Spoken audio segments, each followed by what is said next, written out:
All right, good afternoon. We will go ahead and call the meeting of the Police and Fire Pension Board to order. It is 3 o'clock on Tuesday, January 28th. Madam Clerk, will you please do a roll call? Yeah, pension member Schwartz. Yes. Pension alternate Willis. Pension member Lopez. Here.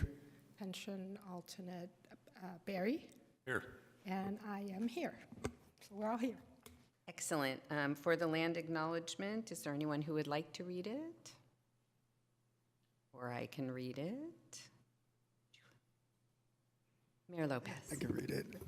The City of Albany recognized that we occupied the land originally protected by the Confederated villages of Lijan. We acknowledge the genocide that took place on these lands and must make strides to repay the moral debt that is owed to this indigenous people, specifically the Ohlone tribe. We thank them for their contributions, which have transformed our community and will continue to bring forth growth and unity. The City of Albany commits to sustaining ongoing relationship with the tribe and together build a better future for all that now make this their home. Thank you. All right, we will move on next to the consent calendar. Consent calendar items are considered routine by the board and will be enacted by one motion. By approval of the consent calendar, the staff recommendations will be adopted unless otherwise modified by the board. There will be no separate discussion on these items unless a member of the board or a member of the audience requests removal of an item from the consent calendar. Are there any board members who wish to remove an item from the consent calendar? Are there any members of the public who wish to speak on this item or no? I do not see anyone raising their hand. Okay, thank you. I will entertain a motion on the consent calendar. Motion to approve consent calendar. Second. Thank you. Madam Clerk? Member Schwartz. Yes? Member alternate Willis. Member Lopez. Yep. And member alternate Barry. Yes. And I vote yes. So the motion carries. Thank you. Next up, public comment for persons desiring to address the board on an item that is not on the agenda. I don't see any members in the audience here. Is there anyone online? No. Okay. Closing public comment. Moving on to announcements, staff and board member announcements. I have no announcements. Are there any other board members who have announcements? Moving on, we will move on to reports. The first report is Dewey 2 of CIBC presenting the investment report for the quarter ending December 31st, 2024. Dewey.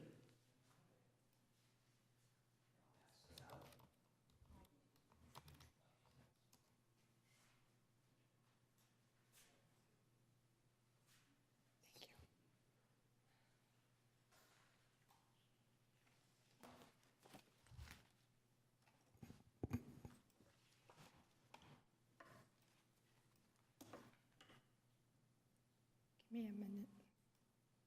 So I'll just go over the quarter end, December 31st, 2024 portfolio review of the pension account.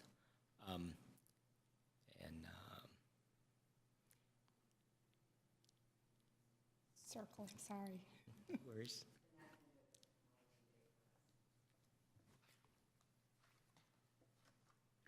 You go to the tab 1 in the book, the page number 2, that's the current asset allocation of the portfolio at the end of the quarter or at the end of the year 2024.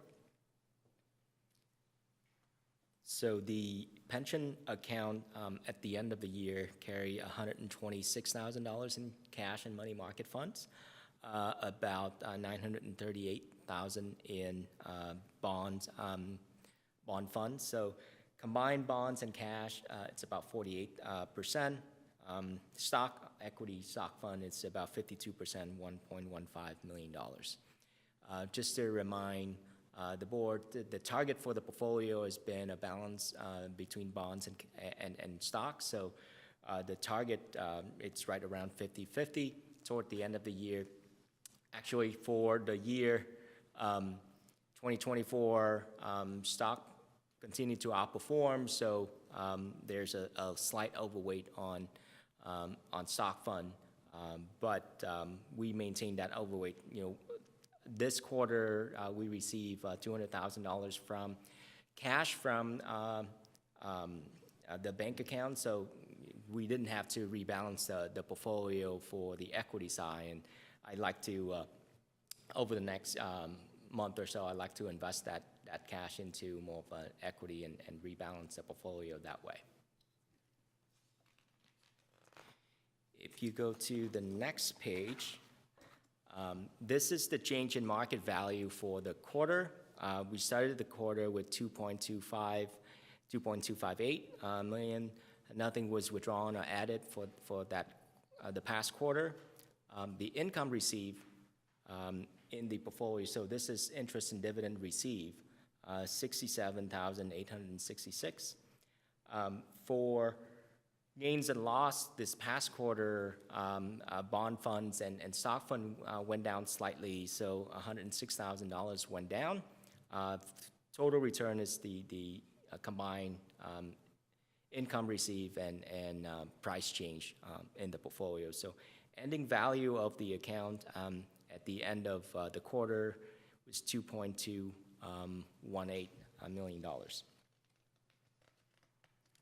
If you go to the next page, this is the change in market value of the account of the portfolio since inception, so September of 2009. So starting out in 2009 with close to $11 million, over the past 15 years, $15.4 million been withdrawn. Income received close to or a little over $2.5 million, and changes in the portfolio appreciation was $4.2 million. So total return over the 15-year period was $6.7 million. So net of the withdrawal, that's the ending balance of the portfolio at the end of the year. Go to the next page. This is the result of the portfolio for the year, for the last 3 years, and since inception. It's annualized since inception. So for the year 2024, the pension portfolio was up 9%.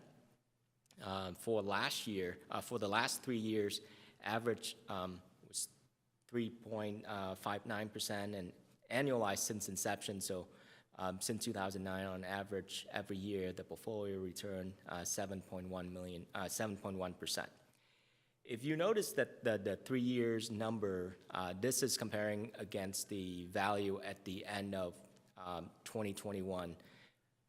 End of 2021 was the high of the market on both bonds and stock before the sell-off of 2022. So if you look at the average of the last 3 years, 2023 and 2024 was more of a recovery for equity from the sell-off in 2022. In terms of bonds, prices on the bonds did come down dramatically because interest rate went up, and interest rate has stayed up. But for the 3-year period, if you looked at under fixed income, return has been relatively flat. But for the year 2024, you see bond yield has come up and stay up. That's the return mostly on the bond yield in the bond funds.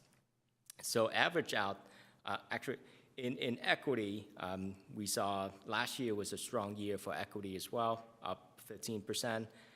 Average of the last 3 years, 7.6%, and annualized since inception, 12.5%.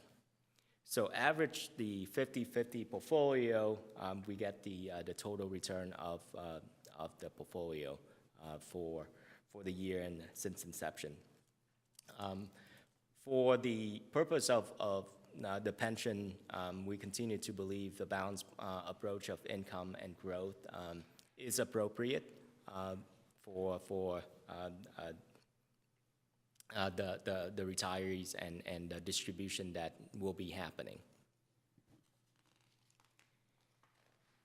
The next page is shows you the holdings in the account. So mostly, primarily, there are three funds, main funds in the portfolio. The Dodge and Cox stock funds is the primary equity allocation. And on the bond side, there are two funds, the Dodge and Cox Income Fund and a Vanguard Short Investment Grade Fund. Now, the Vanguard Fund was added to the portfolio in 2022. Dodge and Cox Income Fund was more on a longer type of bond, longer duration.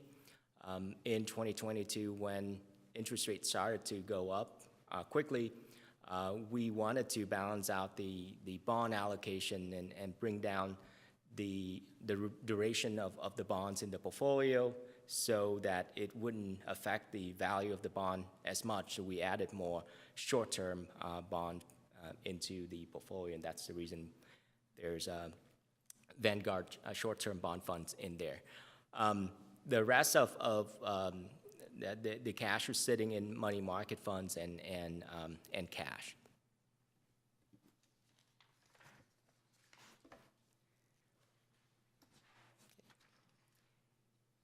I'll go over our view of financial outlook for this year. Before we go there, it's just a look back of last year. If you look at the stock market, it was another strong year for U.S. stock market. We don't have any international stock allocation in this portfolio, so U.S. stock market continued to outperform. The Dodge and Cox stock fund in the portfolio is more tilted toward value stock with a focus on dividend. So the return you see here in U.S. stock is the S&P 500, 25%. S&P was up 25%. The S&P is very concentrated now with high growth stocks and technology stocks. So it's not a representation of the overall U.S. stock market, but it's a benchmark that the industry had been using for just a guide of how the overall large cap U.S. stock market's done. So very strong performance in the 1 year periods, and the last 3 years very strong as well, considering, like I said, the last 3 years, the high of the market in the last cycle was at the end of 2021. Given a sell-off in 2022, average out return of close to 9% for the 3 year periods, it's a very strong market. So looking a little bit further, 5 year periods, U.S. stock market average about 14%, significantly outperform pretty much all the other asset classes around the world, and bonds and commodities as well. Given what we've seen the last 3 or 4 years of how inflation has gone up, and investing in stock continued to be a better investment versus every other asset class. You go to the next page. This is our investment theme for 2025. So going into this year, our view is, so there are 3 things that we pay attention to. At the end of 2024, U.S. stock market has been closed the year in a very strong note, and on the economy overall, U.S. economy was very strong, performing very well for the period of 23 and 24. At the end of 2022, the concern was U.S. economy would head into a recession, and a lot of strategists was predicting that U.S. economy would hit a recession sometime in late 2023 or early 2024. It didn't happen, and it actually, since toward the end of 2023 up until the end of last year, U.S. economy growth started to pick up, and economy continued to perform at 2.5% to 3% GDP. That's a solid for U.S. economy. 2.5% to 3% growth is a solid number historically. So overall, the economy heading into 2025 in a very strong position. Inflation, on the other hand, well, in 2022, we had to deal with very high inflation. Inflation have come down dramatically last year in late 2023, from about 9% to right around 3% right now. But the goal for the Fed has been to bring inflation down to a 2%. It has proven to be very, very difficult. It's more sticky than what they anticipated. So there's some work to do on that front. But the overall theme is that inflation is continuing to come down, and the economy remains strong. So if the economy remains this strong, it's unlikely that inflation could come down much further, because when it's more, if anyone who's looking for a job, likely they could find a job, and that's going to be the labor market will continue to be tight, and that could cause inflation to stay a bit higher than what the Fed wants it to be. Fundamentally, the stock market is very strong. We're in a second year, or ended a second year of a bull market with 2 consecutive years of over 20% growth in the S&P. Historically, we only had one time where the S&P delivered over 3 years of 20% plus return. That was during the 90s. Very rare that this happens. So our view is we don't expect another 20+% return from the S&P. But fundamentally, the economy is strong, the corporate profit continue to grow, earnings growth is very healthy. We do expect another positive year in 2025, likely in the high single digit or mid single digit, just because of valuation on stock market has getting to a level where it's more expensive than historical average. And like I said, it's very difficult to maintain that 20% growth in a third year of this bull market. The last thing that the market is paying very close attention to is, with the new administration, how that will affect the overall financial market. Well, enter 2025, the market is very excited in terms of the pro-growth discussion of policy. It's, even though their economy is strong, last year and the previous year, there was more of regulation that kind of dampened the growth in the overall financial market, that there's policy that promised to deregulation and pro-growth. It's kind of give more excitement to the market. Whether it's affecting real, or the actual policy will actually deliver, that's up for debate, but we have to wait and see. But based on what the market can see in the new administration, what's being promised, that gives some excitement that growth will continue into this new year. The biggest wild card right now is tariffs. There's a lot of discussion on tariff. Well, in terms of research has shown, tariff has a very inflationary effect on the economy.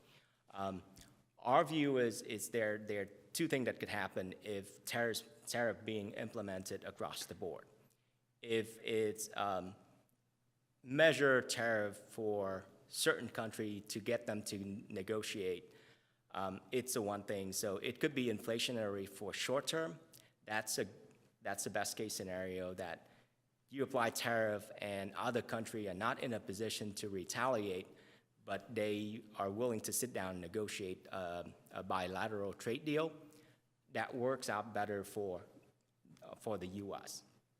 And inflation in that scenario should be short-term.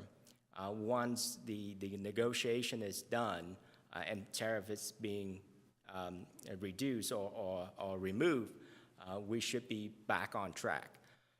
The other scenario is if we apply tariff broadly, and at certain level, other countries that are not willing to negotiate and they start to retaliate by applying their own tariffs, that's a bad case scenario because that could be recessionary scenario. When you apply tariff on both sides, it limits the trade between borders, and that's going to affect the growth. And that could cause global trade to slow down significantly and slow down the economy around the world. That could put the U.S. into a recession. We don't know how far and how deep tariffs will be in effect, and that's a wait and see. But from what we know from the campaigns, right, the new administration pays very close attention to inflation. That's what they promised, to bring down inflation. We have to trust that that's something that they pay very close attention to. And we hope that it's not going to be a scenario where it would put global economies into a recession.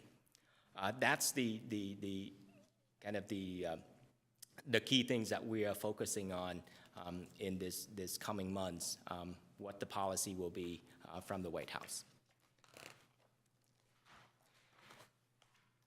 I'm just going to go quickly. I think that this is the next few pages are kind of the detail of what I discussed in terms of the investment theme that we saw. Overall, in U.S. economy in a very healthy spot, and consumer spending continued to be strong. So U.S. consumer appears to be in good shape. There's certainly certain part of the economy, the lower income level of the economy, consumer are under stress because of inflation and because of higher interest rate. But overall, as you know, as a whole U.S. economy, it's in a very healthy spot. The next page, we talk about small businesses. Small business optimism is actually at the high right now, and it's a combination of you know what has happened over the last 2 years. Stock market remains strong, and consumer spending remained healthy. With the talk of pro-growth and tax reduction strategies, that gives small business optimism a little bit more tailwind. But then again, we have to wait and see what the actual policy will be in place. Right now, it just, you know, going into the new year, new policy environment, new administration, there's a little bit of excitement going on in the market. Talked a little bit about tariff, so I'm going to skip that page. On the Federal Reserve, I think, you know, the last few years when we talked about our quarterly review, Fed policy was the main kind of the driving force of what we can expect in market return. It's not going to change, but what's different this time is Fed policy has to play into what the fiscal policy will be, what the spending will be from the White House, because there are a lot of promise on tariff that could be inflationary, but then also there's spending cuts on certain part of the government, but then there's more spending on other area of the government. That's a lot of different currents for the Fed to manage. And what we learned from the Fed is they have been very vocal about data dependent. So, on the inauguration day, Donald Trump promised that, he wanted interest rate to be lower immediately. It's not something that the president can control. It's what the Fed will do, and they are very data dependent until they see data changes and the actual policy being put in place and how that affects the data that they could see. It's unlikely that they're going to change course. And right now, interest rate remains high because inflation is sticky. With the projection that economy to continue to grow and economic activities continue to increase positively, it's unlikely over the next few meetings that the Fed will start cutting rates or continue to cut rates. So our view is that the first 6 months of 2025, the Fed won't cut interest rate. The next interest rate cut is likely going to be in the second half of 2025, and that all depends on how inflation will show up toward the summer of this year. So for the next 6 months, our view is short term, we may see some volatility in the stock market, and it's all related to how tariffs is being implemented. If there's a broad tariff, it's likely a chance for investors just to take profit from the previous few years of gains, sit on and wait. So we expect some volatility over the next few months. But for the entire year, 2025, we do expect it to be a positive year again for equity market. And that is,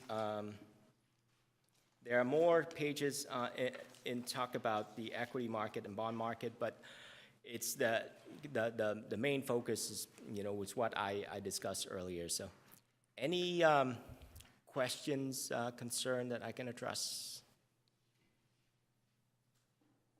Are there any committee members who have questions for the presenter? Is there any public comment, not in the room, but is there any public comment online? Okay, thank you very much, Dewey. right, We'll thank see you you very again in a much. quarter. We'll see you again next quarter. Thank you. All right, moving on to discussion items. The first discussion item, fire disability retiree payment update for the board's approval. The various groups of pensioners have a variety of changes to their pensions that come about as a result of the current MOUs for both police and fire here in Albany. And so periodically we need to adjust those payments. There was one in October related to fire, and police, and then there was another in January for fire with a COLA that went into place for the current AFFA members. There is one letter in there. There's actually only two letters in there. They're the same person. We processed the October payment update with a timely change, but didn't get the letter to the pension board by the date of the board meeting, so that's included in this packet, although the pensioner was paid correctly. We do have the January payments that will be going out with the updated payment amounts pursuant to the requirements in the MOUs. And with that, the letters are in the packet for the board's consideration and approval. Are there any questions on that arcane calculation topic? Okay, with that, I would entertain a motion for the fire disability retiree payment update. Motion to approve fire disability Update. update. Second. It's been moved and seconded. Madam Clerk? Member Schwartz? Yes. Member alternate Willis? Member Lopez? Yep. Member alternate Barry? Yes. And I vote yes. It passes. Great, thank you all.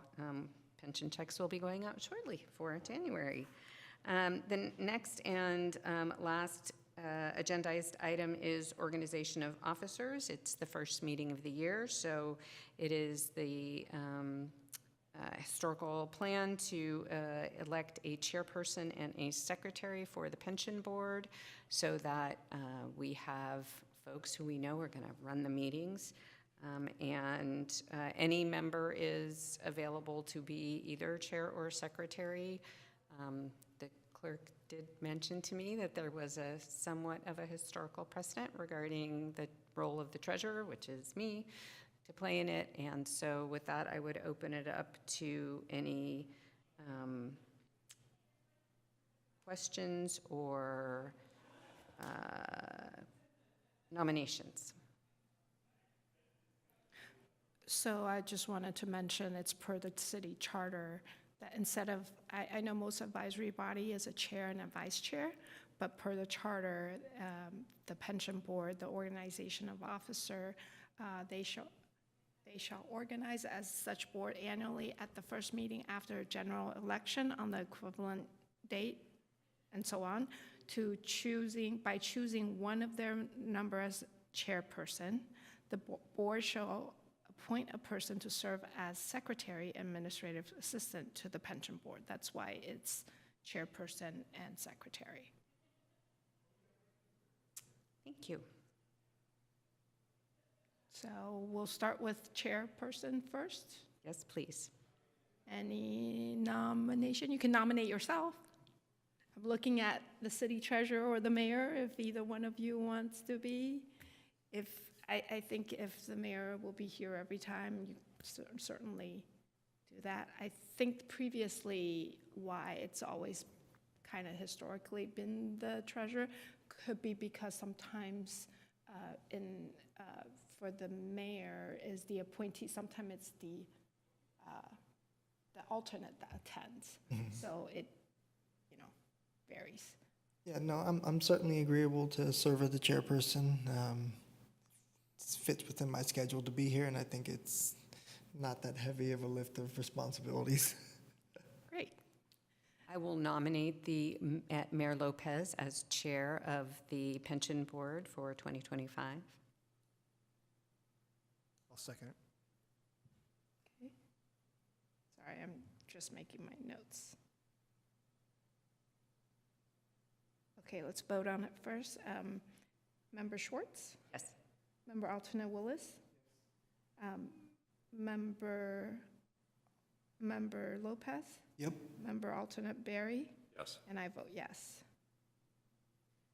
And with that, I will turn over to the chair, Mayor Lopez, for the selection of a secretary to the pension board.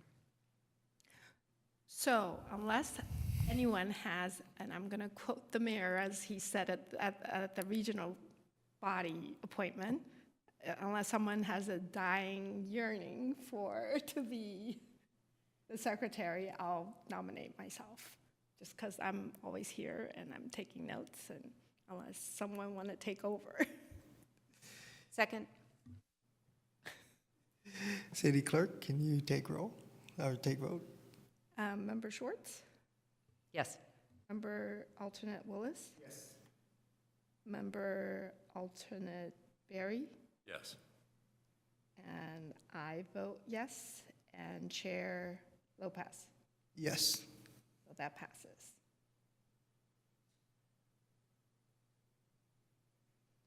All right, moving on to item 7, entertaining any future agenda items or requests from any of the board members.